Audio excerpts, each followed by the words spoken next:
Do not get married if you are not willing to do this one thing as a man. I feel a rant coming on, but let me tell you a story first. Krista, my wife Krista, my queen Krista and I, we had been dating for a handful of years, and I was running my insurance agency along with my dad. I was coaching hockey, and I was enjoying my lifestyle at the time. I'd been dating Krista for a handful of years. Things were really great in business and in my personal life, but there was something nagging at me. I knew my principles and my values, and I always wanted to be a married man. You know, even when I was younger, I said, well, I'm not going to get married till later, but I always wanted to be like my parents. I always wanted to be like my dad. I wanted to marry the right person, and I wanted to have a family, and I wanted to be a husband. I wanted to be a father. God willing, I wanted to be a grandfather, and I wanted to do it as an entrepreneur and as a coach. And, here I had the perfect person in front of me. Krista and I had become best friends. We enjoyed each other's company. We liked each other. We loved each other.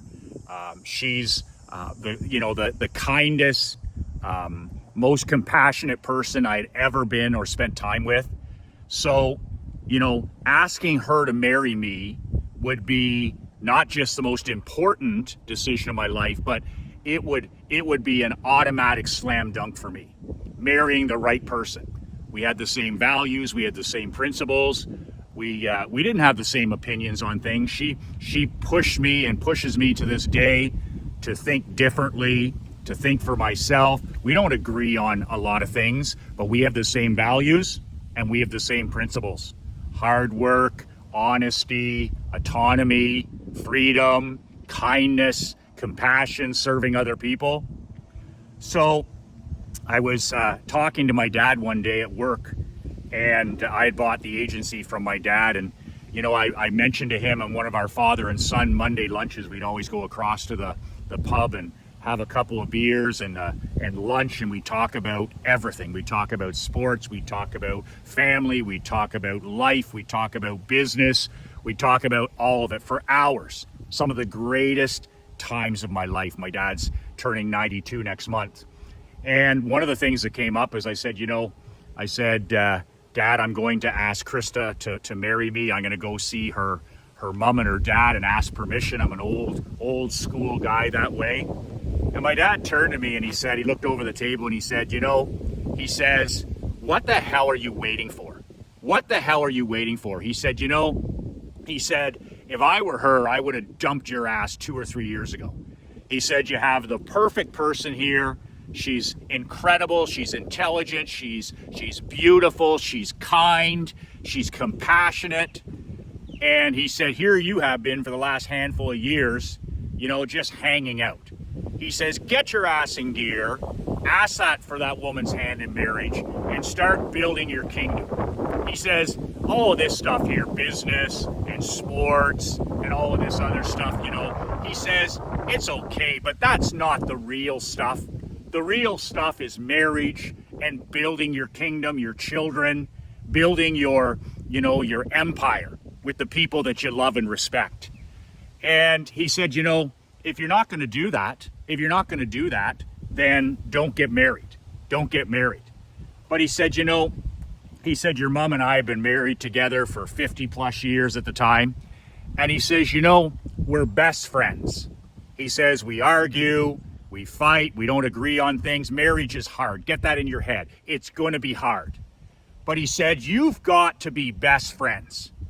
And then that reminded me of, my younger brother is a lawyer. He owns his own law firm. And he said to me, Michael, he said, there's a lot of reasons that people divorce. The divorce rate is now heading towards 55, 60%. So half of marriages end in divorce. And he said, the top 3 reasons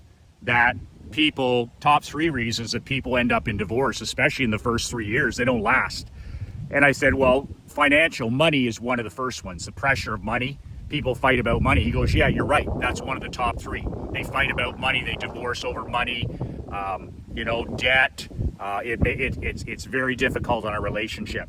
He said the other two things you may not know about, and they're important to know before you decide to get married. He said number two on that list is, he says, one of the two, whether it could be the husband, it could be the wife, stops growing personally.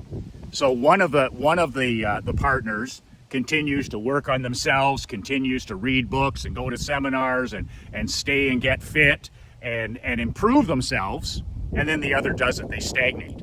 So he says you have one person in the marriage who's growing and the other person who's not. He says it's a death blow. Divorce guaranteed if one person is growing and improving and the other person isn't.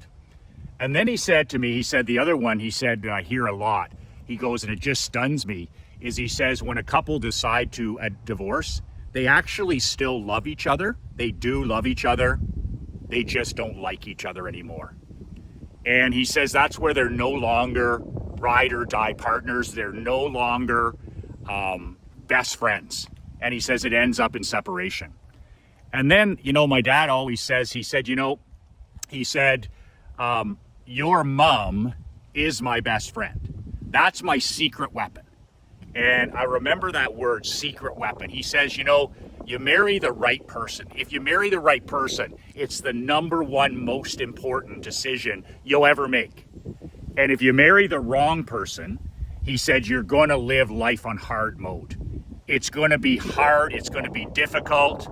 If you don't get that right, life is going to be long and it's going to be hard.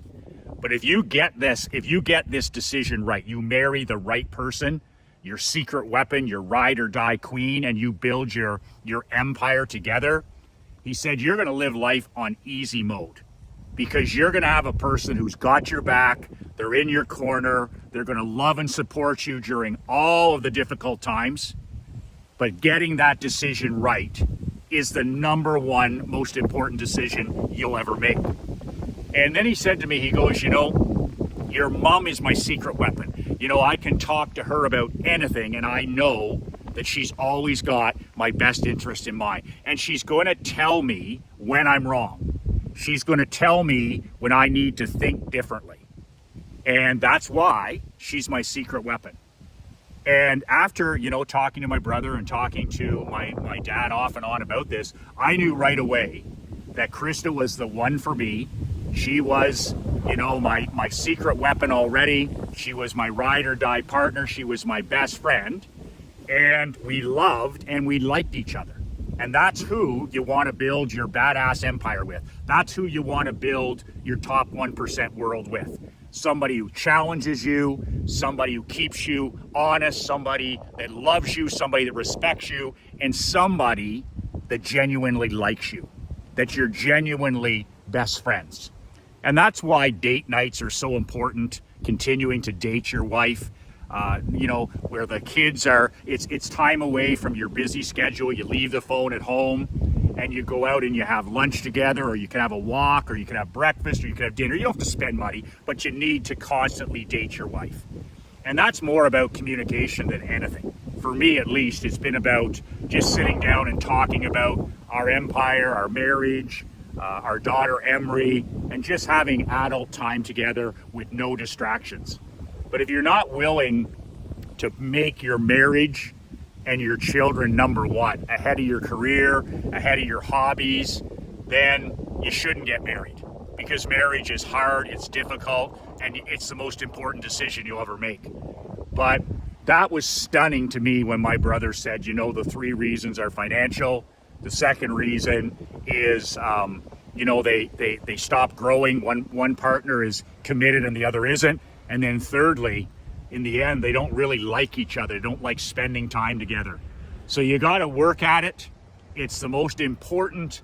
I remember a guy telling me one time, I think it was Anthony Robbins, and he said, the best thing you can ever do for that little girl, and he was referring to my daughter Emery when she was very young, is love her mother. Love and respect her mother. That's the number one thing we need to do as husbands, is we need to love our wives, we need to respect our wives, we need to cherish our wives, we need to lead our families. That's the most important thing we can do when it comes to being a father or a grandfather. More is caught than taught, right? Our children don't need sermons, they don't need lectures, they don't need speeches. They need a positive example. Nothing is more contagious than a positive example. They'll build the same kind of marriage and family that they see you and your queen building. They'll model what you do. Apple tree. More is caught than taught. Speaking about marriage and family, there's nothing more important than that job. And I've been able to save myself 10 hours a week for the last 20 years, where I normally would be working all the time. And I've done it by following a one-page hot sheet. I call it my one-page make shit happen productivity hot sheet. The link is below to get your greedy meat hooks on it. I'm going to charge you $7 for the download. You can use this thing 7 days a week. I print it off, 7 copies. This is the game plan I use from 5:59 in the morning when my eyes open till 10 p.m. when my eyes close. And it's everything that I've been following. It's the script I've been following. It's one page for the last 25 years to live life and do business on my own terms. This keeps my family first, my marriage first, my fatherhood priorities first. And you can just get a couple of things on here and it's going to make a massive, massive difference. And it's going to save you a minimum 10 hours a week. That's 40 hours a month. What would you do with 10 hours more a week? Would you get to the gym more often? Would you walk more? Would you get better sleep? Would you eat better? Would you date your wife? Would you spend more time with your wife and your kids? 10 hours a week, 40 hours a month, that's massive. Because then you're able to be a more present husband, a more present father, a more connected grandfather. It has to happen with solid time management. And I've struggled with focus and procrastination for years and years as an entrepreneur, as a hockey coach. And this is the checklist. This is the hot sheet that keeps me focused and it kicks procrastination in the ass. The link is below if you're interested. It's $7. That's like a couple of goofy sugar coffees. It's nothing. But the more you pay attention. The PDF link is below. 2 words that changed my life. 2 words that can change yours. Be relentless.